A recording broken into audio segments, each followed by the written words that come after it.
Now, ultimately, once you've sent the document out and people are making changes to it, you want to be able to bring that document back in and start to review all the updates and changes that you and others have made to the document.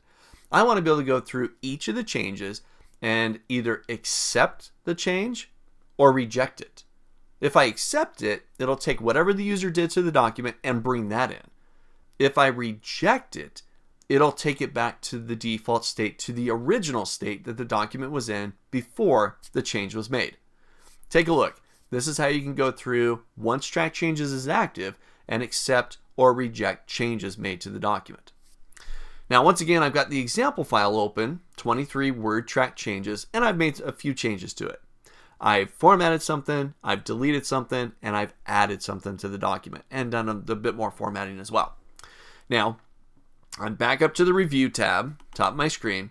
Underneath the tracking section, I've got a reviewing pane. The reviewing pane is going to allow me to see all the changes in one spot. And I can go through and accept and reject and accept and reject the changes. I can also use the changes section to go through each of the changes, say, hey, go to the next one, review it, go to the next one, review it, and so on. And as I'm going through next and previous states of the document, I can either accept or reject the changes right there. Now, whatever method you choose, the reviewing pane or going through next and previous changes and accepting and rejecting, in the long run, you're going to get the same results. It's just two different ways to do it. Me personally, I like to use the reviewing pane. It just gives me a one-stop shop for everything right there, and I can view the changes.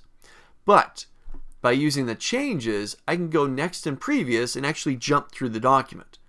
There's going to be some formatting changes that you actually got to see before you make the change. So using the changes and next and previous might be beneficial as well.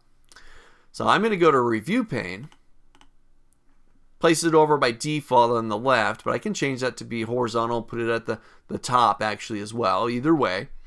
But here I got it on the left, and I can see all the changes right there. There's been 4 revisions made to this document. Formatting, deletion, some more formatting, and some insertion as well.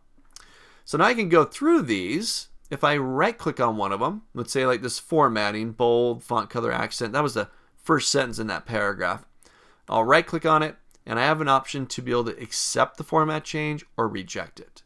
Let's say I accept it. I'll go ahead and accept that one. All right, that's good. It's done. It's no longer tagged up there as being a change. You can see that the little red vertical bar has now gone away. Now I get down here, which is the deletion, save time and Word with new buttons to show up where you need them. Well, you know what? I actually want that. We shouldn't have deleted that. Let's get rid of that. Let's bring that paragraph or that sentence back into this document. So I'm going to right click that one, and I'm going to reject the deletion. So now I got that sentence back, no longer a red mark inside there. And I can continue going, accepting and rejecting the various changes made within this document. Okay? Or perhaps I could just leave it alone and allow somebody else to come along or have a little brainstorm meeting, and we can decide together whether or not we should accept or reject the changes that have been made to this document. So try this out. Again, make some changes to the document with track changes active, go to review, open up the reviewing pane or use the previous and next steps here, and step through the document, start to accept or reject changes made by other users, or in this case, by ourselves. So try this out. Accept some, reject others, whatever you want to do, I'll leave it up to you.